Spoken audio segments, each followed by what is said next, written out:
je voudrais vous amener dans un autre aspect de la parole de Dieu. Le rôle du nom dans la destinée. Vous voyez, quand Jésus-Christ avait été annoncé depuis des siècles, Ésaïe avait dit, un fils nous est donné. On l'appellera admirable conseiller, le prince de paix. Ésaïe est allé jusqu'à toucher le nom que devrait porter le Messie. Ésaïe dit, on l'appellera Emmanuel. Mais ironie, grande fut ma surprise de voir que tout ce que Ésaïe a dit sur lui est accompli. Sauf le nom. Ésaïe n'a pas dit son nom spirituel, ça sera Emmanuel. Ésaïe dit, on l'appellera Emmanuel. Ça veut dire c'est le nom qu'il va porter quand il viendra sur terre. Or, l'ange arrive, il dit à Marie, dans tes entrailles, quelqu'un naîtra. Le projet de Dieu naîtra. Tu lui donneras le nom de Jésus. Il n'a pas dit le nom d'Emmanuel. Mais vous voyez, quand on va beaucoup plus en profondeur, on se rend compte que Emmanuel veut dire Dieu avec nous. Donc en un mot, Ésaïe n'a pas menti. Pourquoi le nom a été transformé en Jésus? Dieu, sauveur du monde. Emmanuel qui veut dire Dieu avec nous. Vous voyez que dans les deux noms, qu'est-ce qui répondait le plus au projet de Dieu? C'était Jésus qui voulait dire Dieu sauve. Or, le projet de Dieu était qu'il devait venir sauver son peuple de ses péchés. Donc, vous voyez, le nom joue un rôle capital dans une destinée. C'est pourquoi, quand Dieu veut élever quelqu'un, Dieu ne le rend pas grand. Dieu rend son nom grand. Ton nom joue un rôle important dans tout ce que Dieu t'a promis que tu seras. Dans tout ce qu'il t'a dit que tu vas être. Ton nom a une place importante dedans. Beaucoup d'entre vous ne savent pas que le nom est une clé. Le nom est une clé qui ouvre beaucoup de portes. Imaginez-vous, le nom de Drogba au jour d'aujourd'hui est la clé qui va ouvrir les portes à ses enfants. La clé qui ouvre les portes à sa famille. Mais toi, quel est le nom qui te précède? Va t'arrêter au palais présidentiel, tu vas dire c'est le fils de Dago Zirignon. Qui le connaît? La bénédiction selon Dieu, c'est d'abord de rendre ton nom grand. Frère, on peut être sortis ensemble du même ventre. On peut être sortis ensemble de la même mère. On peut avoir le même visage, la même manière de marcher peut-être. On peut avoir la même façon de rire. Mais les noms dans le ciel sont différents. Et l'aura qui accompagne les noms sont différents. Le nom soit amène l'enfant à entrer dans sa destinée ou le nom détruit l'enfant dans le parcours de sa destinée. Faites très très attention au nom que vous donnez à vos enfants. On ne donne pas un nom par complaisance ou par reconnaissance. Non, c'est mon meilleur ami. Et notez, le nom, je l'ai dit, est une clé qui ouvre plusieurs portes. En même temps, le nom est une vitrine au travers laquelle on perçoit mieux celui qui porte ce nom. Donc vous voyez, Abraham, à l'époque, était Abraham. Son nom avait un problème avec la destinée qui était sienne. Dieu dit à Abraham, ton nom ne sera plus Abraham, mais ton nom sera Abraham. Donc du coup, Dieu change son nom. Dieu lui donne le nom approprié à la destinée qu'il doit accomplir. Abraham, qui veut dire père d'une multitude d'enfants. Détrompe-toi, quand le nom que tu donnes n'est pas un nom qui est, c'est-à-dire qui vient de Dieu, le nom n'est pas inscrit dans le registre divin, c'est zéro. Ça va être sur l'enfant comme un fardeau. Dieu dit, avant que tu ne sois formé dans le ventre de ta mère, je te connaissais. Ça veut dire, au ciel, on reconnaît ton nom. Les deux éléments clés qui accompagnent une destinée, toute vie sur terre, il y a d'abord le nom et l'aura. Mais comment ton nom va être grand dans le ciel? Il y a deux cas. Dieu, dans sa souveraineté, décide que cette personne ait un grand nom, ait une grande destinée, par son bon vouloir. Par la suite, tes œuvres peuvent rendre ton nom grand. Souvenez-vous de Tabitha Dorcas, ce sont ses œuvres qui l'ont ressuscité. Femme aux bonnes œuvres. Je m'adresse à toi.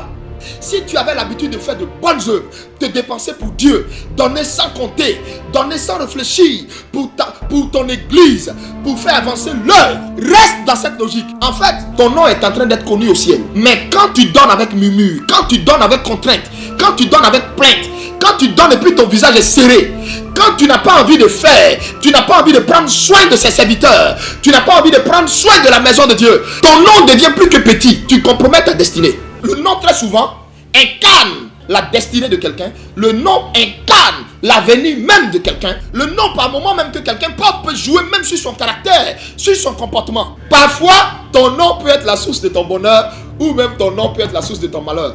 En délivrance, on est en train de chercher des esprits lointains. Or, ton problème même peut être résumé dans le nom que tu portes. Le nom de famille qui t'accompagne ou le nom du village qu'on t'a donné. On donne un nom après que nous ayons prié, consulté Dieu pour que Dieu nous fasse voir quel est le nom qui est inscrit au ciel. Que porte l'enfant qui est né? Parce que l'enfant qui est né a son nom déjà enregistré dans le registre du ciel. C'est le nom qu'il a au ciel. Ce n'est pas le même nom qu'il porte sur la terre. Tu as court-circuité, tu as dérangé, tu as tout détruit, tu as déprogrammé la destinée de l'enfant. Si le monde spirituel a été raté, le monde physique sera un désastre total.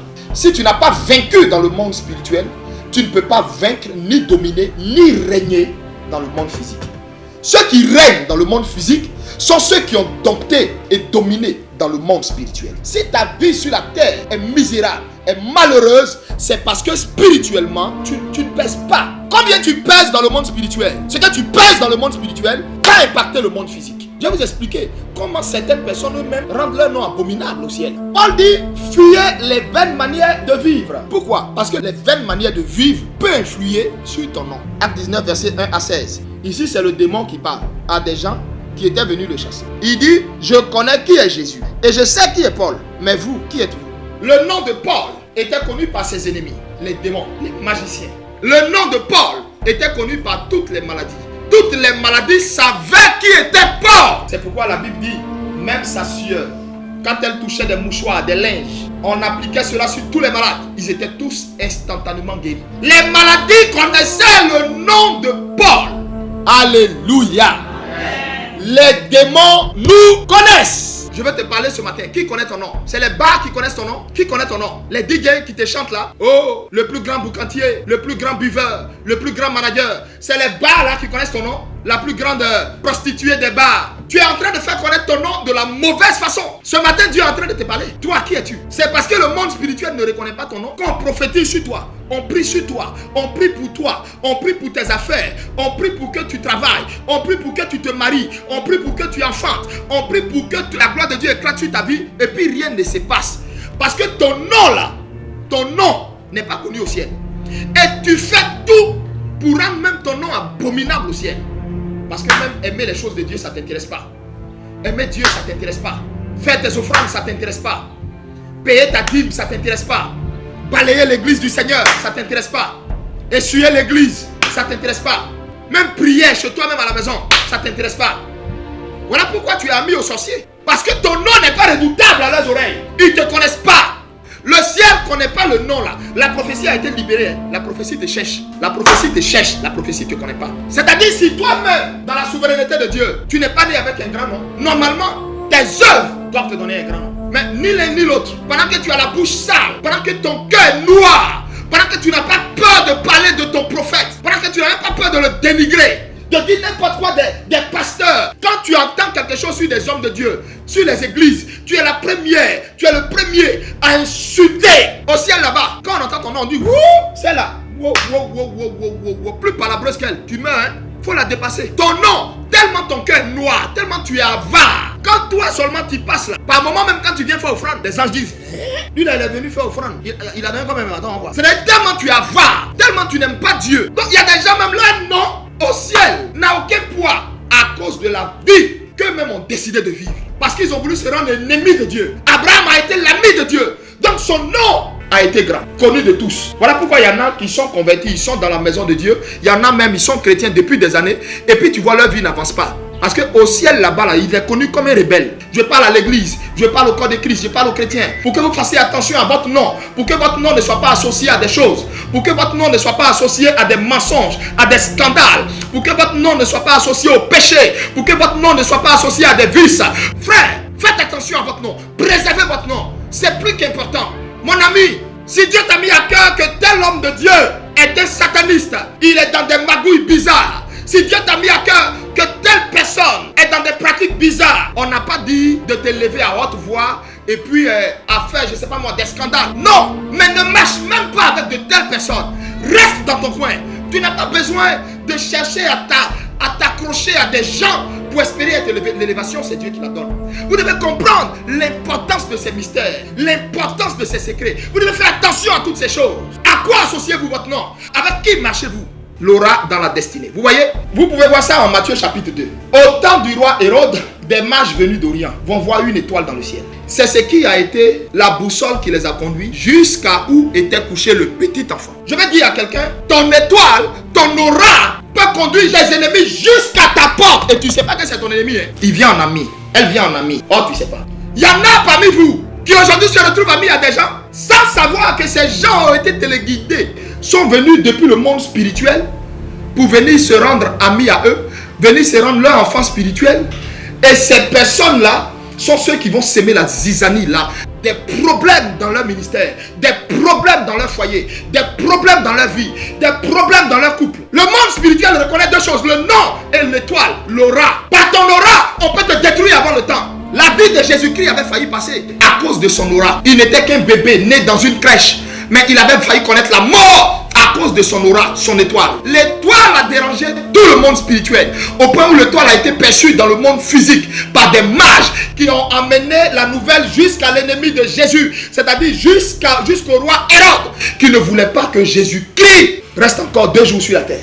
Qu'est-ce qui a fait ça? Ce n'était pas son nom. Il était encore enfant. C'est à 30 ans que Dieu maintenant va élever son nom. Sinon, ce n'était pas encore son nom. C'est qu'il avait dévancé sur le chemin de sa destinée, c'était son aura. Donc vous voyez, très souvent, il y a des gens, leur aura, leur étoile brille à telle enseigne que lui-même sa vie, c'est-à-dire son niveau spirituel, n'est pas à la dimension du rayonnement de cette aura. C'est pourquoi, frère, quand tu es appelé à une grande destinée, quand tu es appelé à opérer dans une grande sphère d'influence, mon ami, il faut avoir la préparation spirituelle qui va avec. Parce que si ton aura brille plus que ton poids spirituellement, tu vas mourir en chemin. Certaines personnes ont brillé avant le temps et se sont vite éteintes. Vous ne connaissez pas des gens qui étaient bien partis depuis tout petit. Quand tu le regardes, et même à l'école, qui étaient très brillants, toujours premier. À l'heure actuelle où je te parle, qui n'est rien devenu. Vous savez ce qui s'est passé? Quand le diable te cherche, quand le diable sait que tu as une influence puissante, alors qu'est-ce qu'il fait? Il vise deux choses. Il veut porter atteinte à ton nom et atteinte à quoi? À ton aura. S'ils ont éteint ton aura, tu auras une vie terne. C'est-à-dire toi-même tu sauras que pour le niveau de connaissance que j'ai, pour l'école que j'ai fait, comment j'ai pu avoir le diplôme que j'ai et puis je suis là. L'éclat qui accompagne cette destinée a été voilé. L'église a plein de talents. Ils ne vont pas quelque part. Et vous savez pourquoi? Ils ne connaissent pas le rôle du nom dans la destinée. Ils ne savent pas l'importance de l'aura dans la destinée. Ils ne savent pas. Ils sont chantres. Entre eux chantres, ils couchent avec toutes les filles. C'est vous qui jouez avec votre nom. Le diable, il est conscient des règles du jeu dans le monde spirituel, le nom et l'aura. Donc quand il veut te détruire, il touche à ton nom. Tu es carrément ton étoile. C'est fini, tu es sur la terre ici, tu es terne. Tu es terne. Tous ceux qui veulent t'aider, leur fait tomber à l'eau. Tous ceux qui veulent t'aider, quand tu entres dans la société, là, tu ne comprends pas. C'est là les blocages viennent. Et puis la personne te dit, mais je ne comprends pas, depuis que tu es pris, rien ne va chez moi, etc. On a tué ton aura. Tué ton aura. Par le péché, ils ont réussi à briser ton aura, à apporter atteinte à ton influence spirituelle. Mais, vous savez ce qui est merveilleux? C'est la raison pour laquelle Jésus est venu. C'est la raison pour laquelle Dieu a amené Jésus. Alors, Jésus-Christ est le réparateur des brèches. Jésus est celui qui vient pour venir donner à ton nom son lustre datant. Jésus est celui qui vient pour venir donner à ton aura, à ton éclat, à ton étoile, son influence qu'elle doit avoir. C'est pourquoi tu as plus qu'intérêt à reconsidérer ta vie en Christ. Tu as plus qu'intérêt à t'attacher à Christ. Tu as fait tout, rien. Toutes tes formations, pas de travail. Tu as fait tous les stages, zéro. Tout ce que tu as fait, rien n'a marché. Alors la seule option pour toi, la seule alternative pour toi, la seule carte pour toi à jouer, le seul joker, Christ. Il dit, je suis venu chercher ce qui est perdu. Donc, ça veut dire, si une étoile est perdue, si une destinée est perdue, si un nom est perdu, Jésus-Christ est venu pour ça. Quand tu lui donnes ta vie, marche selon ses règles, marche selon sa vie, marche selon ce que la parole dit. Médite, prends la Bible, lis-la jour et nuit, passe ton temps dans la prière. Plus tu jeûnes, plus tu te bonifies, plus le voile spirituel qu'ils ont déposé sur ton étoile, sur ton aura, ce voile-là va décoller seul de toi. Pourquoi? Parce que devant le nom de Jésus, tout genou fléchit et toute langue confesse qu'il est Seigneur et Sauveur à la gloire de Dieu le Père. Nous ne sommes pas venus sur cette terre pour nous promener.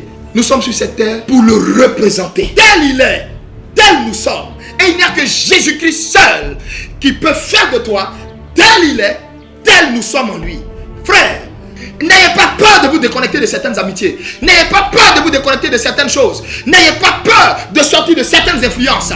Il est grand temps que tu penses à ta vie à toi, à ta vie avec le Seigneur. Il est grand temps que tu te poses les bonnes questions. Pourquoi ma vie n'évolue pas? Pourquoi rien ne marche? Est-ce que la vie que je vis est celle que le Seigneur m'avait demandé d'atteindre, d'accomplir sur cette terre?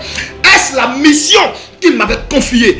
Ou à quel moment ai-je manqué? Ou n'ai-je pas bien perçu la mission? Parce qu'en ces temps de la fin, le Seigneur veut rendre le nom de l'église grand. Il est grand temps. Je parle à mon frère, je parle à ma soeur. Si tu es tombé, tomber ne dit pas que tu n'es pas chrétien. Nous sommes hommes et nous avons nos faiblesses. Cherche la face de Dieu, reviens au Seigneur de tout ton cœur. Jésus-Christ récupère tout ce qui est détruit, tout ce qui est décomposé. Regarde ma vie. Ma vie à moi n'était pas un exemple. Ma vie à moi était la vie la plus catastrophique qui puisse exister. Mais Jésus-Christ a récupéré ce qui était de la boue. Il en a fait un joyau. Un joyau que les nations connaîtront. Un joyau que le monde entier connaîtra. Parce que je sais le nom qui m'accompagne. Toi qui m'entends, sors du péché. Sors des rassemblements, sors des amitiés, sors des fréquentations qui vont t'amener à mélanger ton onction, t'amener à mélanger la vision que Dieu t'a donnée. Exerce dans ton couloir, concentre-toi dans ton couloir, marche dans ton couloir et la suite, Dieu lui-même fera voir ça. Que Dieu te bénisse, que sa grâce soit pour toi. En ce moment, j'ai prié. Amen.